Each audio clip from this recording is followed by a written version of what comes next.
Hello అండి, అందరికీ నమస్కారం. వెల్కమ్ టు చిన్నారి వంటిల్లు. ఇప్పుడు మేము ప్రిపేర్ చేయబోయే రెసిపీ ఏంటంటే దొండకాయ బడితం. దీంతో దొండకాయలతో ప్రిపేర్ చేస్తారు.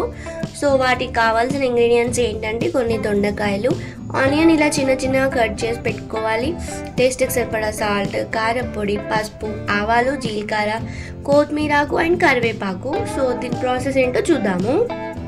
సో ఏంటంటే దొండకాయలు ఉన్నాయి కదండి, అవి మనం అటు ఇటు కట్ చేసేసుకొని ఆయిల్ కొంచెం వేసేసుకొని ఇలా గోలించుకోవాలి ఫస్ట్.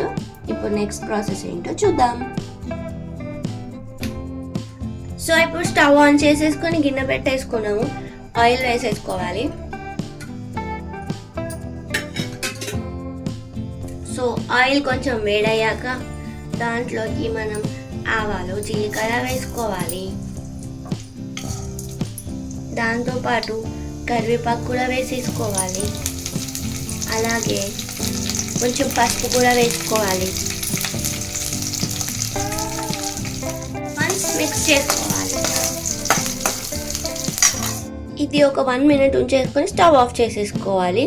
తర్వాత కొంచెం చల్లార్చుకోవాలి. చల్లార్చుకున్నాక నెక్స్ట్ ప్రాసెస్ ఏంటో చూపిస్తాం. ఇది చల్లారిన తర్వాత దాంట్లోకి దొండకాయలు వేసుకోవాలి, మనం ఫ్రై చేసి పెట్టుకున్నవి.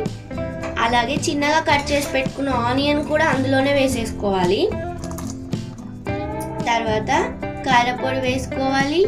తర్వాత టేస్ట్కి సరిపడా సాల్ట్ వేసేసుకొని ఏంటంటే ఇది మంచిగా ఇలా మిక్స్ చేసుకోవాలి. మీకు చూపిస్తాం చూడండి, అలా మిక్స్ చేసుకోవాలి. ఇలా చూపిస్తున్నట్టుగా దొండకాయ తీసుకొని ఇలా పిక్కేసుకోవాలి. అన్ని దొండకాయలని చూపిస్తాము.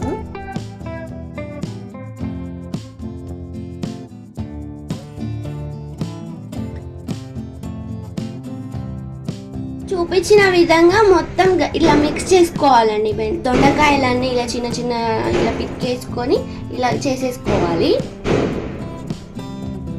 ఇప్పుడు ఫైనల్గా కొత్తిమీరాకు వేసేసుకోవాలి.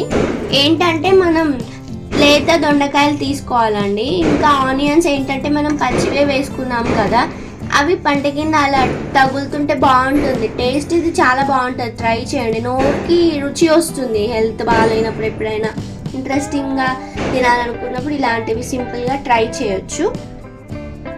ఇంతే అండి, రెడీ అయిపోయింది. ఎంతో టేస్టీగా సింపుల్గా ఇన్స్టాంట్గా చేసుకునే దొండకాయ బడితం రెసిపీ. మీరు కూడా ట్రై చేయండి. ఈజీగా అయిపోతుంది, ఫాస్ట్గా అయిపోతుంది, టేస్ట్ కూడా బాగుంటుంది. సో మీకు కనుక ఈ వీడియో నచ్చితే లైక్ చేయండి, షేర్ చేయండి, కామెంట్ చేయండి. అలాగే మా ఛానల్ని తప్పకుండా సబ్స్క్రైబ్ చేసుకోండి. థ్యాంక్ యూ అండి. థ్యాంక్ యూ ఫర్ వాచింగ్ చిన్నారి వంటిల్లు.